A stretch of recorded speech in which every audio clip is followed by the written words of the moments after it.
Nice. How are you? Cool. Yeah, good, mate. I'm just so glad to be home. Yeah. Oh man, it was just amazing. Absolutely amazing. Yeah, I Cool. mean, the pictures I saw were absolutely stunning from your trip. Yeah, the I've never seen water that blue. It was just insane. Absolutely insane.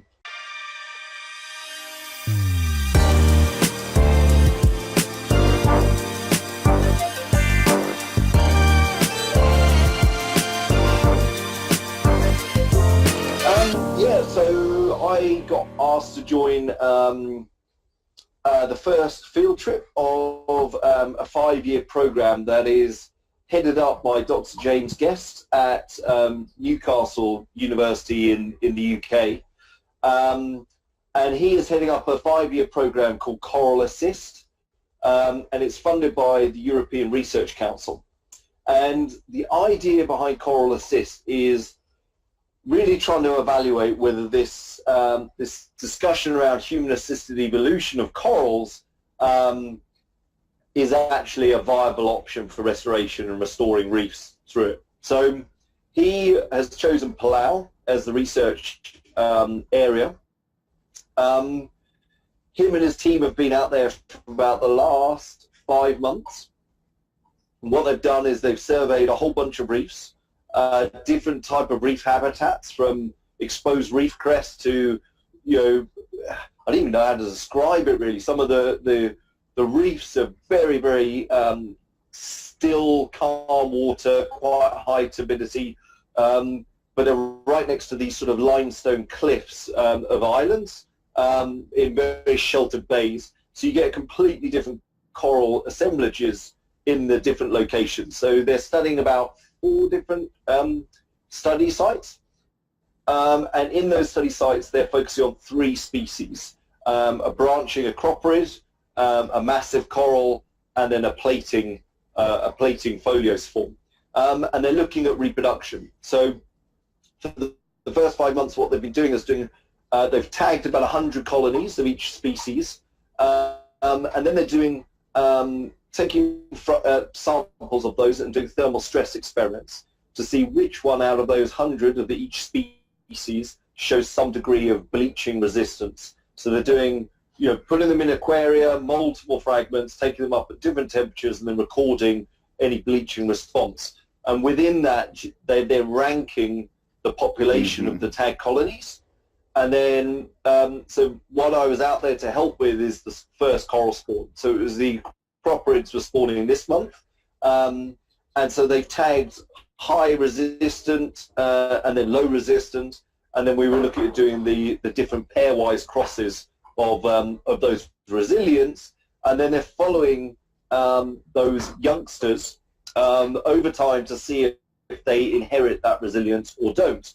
And so there's a lot of genetics work is happening as part of this. And then the idea is to say, well, resilience can be inherited, but is there a consequence to that inheritance? Do you actually, are you less competitive when actually the environment is good? So when you're not in a bleaching event, is there a compromise of some description? So they're doing different physiological measurements as well throughout the 5-year process. And then the hope is, and it's a tight timeline, to get those youngsters will be planted onto the reef, follow those over the course of the 5 years, and then see if they will spawn and see if the next generation then has. So is there resilience inherited over 3 generations? That's the plan. So this is kind of the practical end of the stuff that you've been working on. In reality, this is you're working on increasing the survival rate of coral spawning, and they're actually going to now test the theory of whether or not you can create these hardened species or genotypes of these species of coral.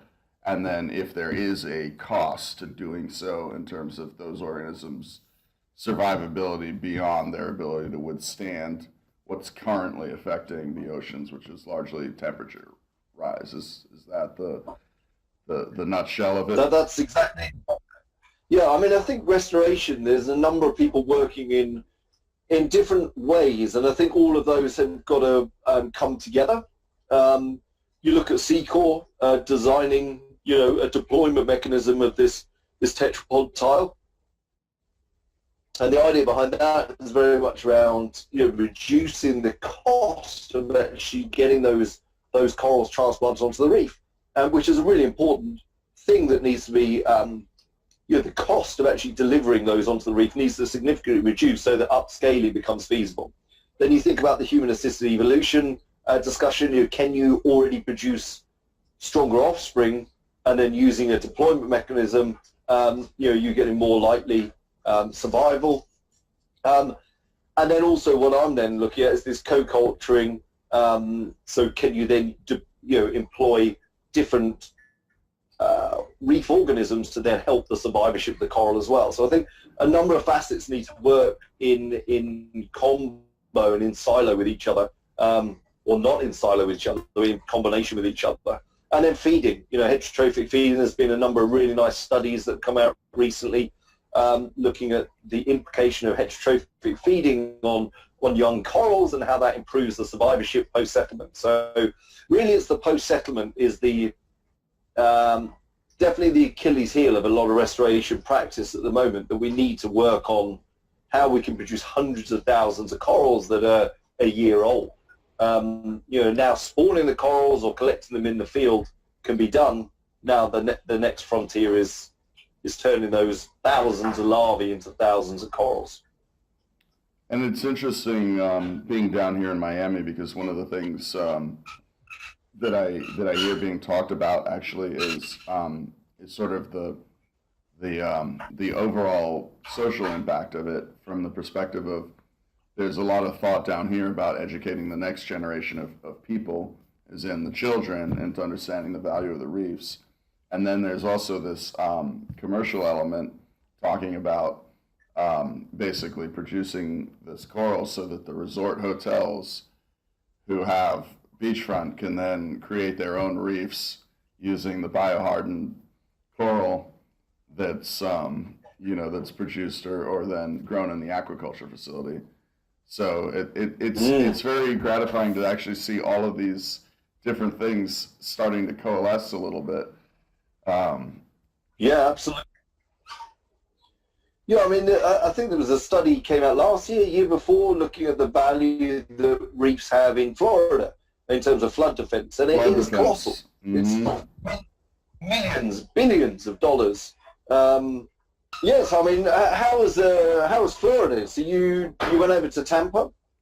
No, I've not gone over there. I actually think I will wait for your arrival, and Okay. maybe try and coincide with that. We did speak with some of their team at RAP, and it sounds like things are about to get going in earnest over there. There Great. is we're going to go. Actually, we've been going around. Yesterday, we went and visited some of the stores in the area, which was cool. But today we'll go see Richard Back and Julian Sprung's location, and the Frost Museum exhibit on coral reefs. And then tomorrow it will be Biota, the Marine Health Institute, which I'm kind of curious to see. Their kind of their nonprofit component is largely about, I think, educating children on the value of the coral reefs. And that, it's pretty busy trip, but yeah, Tampa is definitely in the cards for next time. Right. And the biota, is that the links with the biota in Palau? Yes, that was why it was interesting that you said Palau, because I don't know if you visited their facility in Palau while you're out there. Yeah, I did. Yeah, and it's been on my bucket list for a while to want to get there anyway. So yeah, got to meet Tom Bowling, the owner and founder. Amazing. What can I say? It was. I think the way he's approaching it is just brilliant. Looking at it from different angles that you can bring profit into a business, not just from the aquaculture for the aquarium trade, but also potentially looking at the food industry as well. Some of the larger commercial species for the food industry. Yep. But also his aspirations for reintroduction as well. It was really, really great. We had a couple of hours with him walking around, and I'm hoping that the Coral Assist team, they're hooked up now with Tom, and it'd be great if something could happen through that collaboration as well, because an element of the Coral Assist for next year is looking at restoration as well. So there was some discussion starting off. But, early days, we'll have to see where that goes. But yeah, I mean, it was amazing. He showed me bumphead parrotfish that he's I think they collect the eggs during the spawn, and then was rearing them on, and they were like 5 mil long, and just amazing, absolutely amazing. He was pretty excited about that, which fair play to him. And that's, and I think that's that's one of the things in recent years I'm really hoping we as a hobbyist community, as a research community, as an education, as a conservation community, all are able, to kind of get together and share all of this great stuff more with the general public, because excuse me, most of what comes out is just so negative all the time. At least about the human interaction with the reefs. And funnily enough, concurrently with that happening, there's more exciting and hopeful things happening now than ever before in terms of what we as a species are doing to help the oceans. So at least the reefs. You're absolutely right. Yeah, I mean, ocean optimism is on the rise, which is great. It's and I think reef restoration is inherently quite a positive approach, really, which is great. You feel as though you have some ability to contribute in a positive way, which is great. Yeah. Yeah, and and I think that's something we all just work on, is figuring out how we all can play more of a role in doing this. I mean, from the standpoint of a manufacturer, it's very empowering to see our equipment in use, and as that happens, we're funding more and providing more for research and contributing in that way, and obviously that benefits our business from a marketing perspective, but it also as an ongoing concern, we have a vested interest in it, and hobbyists the same way. Hobbyists get more educated hobbyists are in terms of where they get their livestock from, and then companies like Biota are able to build their business, and they're contributing in a sustainable way, and then down the road maybe even the seafood, marine life for human consumption starts to really play into reef conservation. If those goals can be aligned, which they ought to be able to, because the reefs are just such a valuable source of food for more pelagic fish, if I'm not wrong in saying that. Yeah, absolutely. One of the things Tom was talking about with the bumphead parrotfish was they're sort of discussing about a reintroduction program in Guam. So sending over a number of bumpheads. I don't know where he's at with this, whether it was a bona fide project or an aspiration. But he was talking about having a PhD student focusing on that as the actual study. There's an area in the northwest of Guam that has a big military base, but it's a protected area, so there's no fishing at all. But the bumphead parrotfish are extinct on Guam now. They've been fished out. But historically they were there, so there's discussion about reintroducing that and then following it over, over the course of a PhD student's study period, and see how effective that reintroduction program is, which is amazing. And then he was sort of talking then about also you could look at a surplus amount of stock then going into the live food fish industry, very high value. You're not putting any pressure then on wild populations, you get an income stream coming from a completely different angle. Mm-hmm. He was talking about rabbit fish, that he'd cultured up 100,000 rabbit fish and reintroduced them into the waters of Palau. And that they're a fish that is heavily fished for food. And so part of his agreement with the Palau government was a reintroduction program, and he's fully committed to that. He's talking about Gigas clams and building a new tank for Gigas clams, which was just crazy. It's so cool. He's got some brood stock, and he's already doing Squamosa, Maxima, and Teresa, and now he's looking at Gigas too. It's really cool. Yeah. It was amazing. It was amazing. I'd talk to you all day about this, so rather than continue, we gotta kick off here. But yeah, I mean, hopefully I can catch you next week. And perhaps what we can do is I'm just trying to flip this round. So this is a little experiment we're running, which this is going to be running for quite a few months. So we've got different corals being stained at the moment. So they're taking up a stain, and then we're using the ICP analysis to cross-reference water chemistry with the various bands that we stick in the stain each month. Yeah, I'll talk to you about that. This is going to be a cool project. So this is looking at what water chemistry was like 200,000 years ago. This is the idea of this. So that's going to be pretty cool. Wow. Well, so just for my quick reference, how's the sea urchin thing going? Yep. So we spawned some.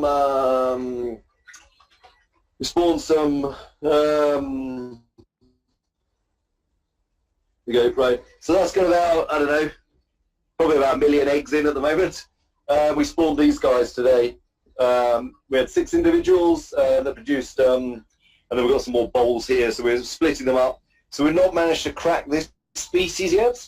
The Mispilia, which is the tuxedo urchin, these guys, we've got absolutely loads. There's about, I don't know, 1,000 in there. You won't be able to see in there. They're less than a millimetre across at the moment. But yeah, this has gone well. We've done a lot more microalgal work. I might cut out here, but I'll have a go. There's Chris. Wave to Chris. Hello, Chris. So we're doing different species now. We've been taking some advice. So we've got Rhodomonas going, Ketoceresis. So we're kind of broadening the algae species that we're working with for the urchins, and I think that's going to be really, really critical. So what happened to the ones that you spawned initially? Remember, we were looking them under the microscope. Did they not survive, or? I don't know. This is going to be in the paper, but that's embryogenesis. We mapped the whole thing out. Oh, okay, very cool. So that can go live at some point, but I've got to publish a paper on that first. Okay. But they're all in here at the moment. So the experiment is still running. So basically, this is looking at the co-culturing. So yes, on here, they're all the baby corals. Can you see those dots? Yes, I believe so. Just about. And then you can see one of the urchins on the side there. So, oh wow! I've been running that's completely tank raised sea urchin. That's one of the original urchins. Yeah. Wow, they grow quickly. Or I guess it's been a couple of months. And now, then, yeah, well, no, this is how big they are. Wow. So, it's got a bit of plastic on it. Yeah, this is one of the ones we spawned. When was it? Yeah. September. Yeah, I remember. So they grow. Wow. And are they doing their job? Is it working? it is working really, really nicely. Really? So, Oh, wow. Wow, the, Jamie, that's awesome. papers, the next one I'm working on. So there's one that hasn't got any grazing. See how mucky it is? Yep. And then the ones that have grazing are just completely clean. Wow. Wow. That's so awesome. I've got so what I've been well, when the paper's published, we'll do a whole thing on this. But I'm wondering whether if I can. Right, this is an example. So when there's 4 urchins, they're not resource starved, okay? And that's the size that we can get them to when there's 4 urchins. Mm-hmm. When I load them up and put in 18 urchins, so these are all started. Chris, you can do me a favour, just hold that a sec, will you? And just kind of just point it down there. Wow. So wow. that's where there's 4 urchins. These are all part of the same group. Yep. They're basically brothers and sisters. So 18 urchins, Yep. There's too many urchins, there's not enough food for them to grow. When you give less urchins, they grow more because there's more food. But now what I'm looking at is then the survivorship of the coral, and what does it do best? Does it do best at the high density, low density, or no grazing? So the ones with no grazing, cheers man, the ones with no grazing, basically all the corals are dying, which is what I wanted. And then I'm looking Amazing. at four urchins in this one, and then 9 urchins is another treatment, and then 18 urchins. So I've got little So you 10 can litre figure tanks out, here. you can figure out the density to be using, the optimum density to be using for, obviously, for the best results. That's, yeah, brilliant. Wow, that's really cool. Really cool, Jamie. This is gonna be massive for restoration. I have a feeling. So yeah, watch this space with it. Very cool. I think if we get I've got about another 6 weeks of data collection, and that'll be 6 months. The project's been running for 6 months, and then I'm going to really try and get that paper published pretty quickly. As soon as that's out, we'll do a whole thing on it. I've got some amazing videos, all the different cell stages, the results. We can do a whole thing on it because this is so Seawell gave us a grant to look at this more. So the next stage is working with the tripmuces. The regular collector urchin.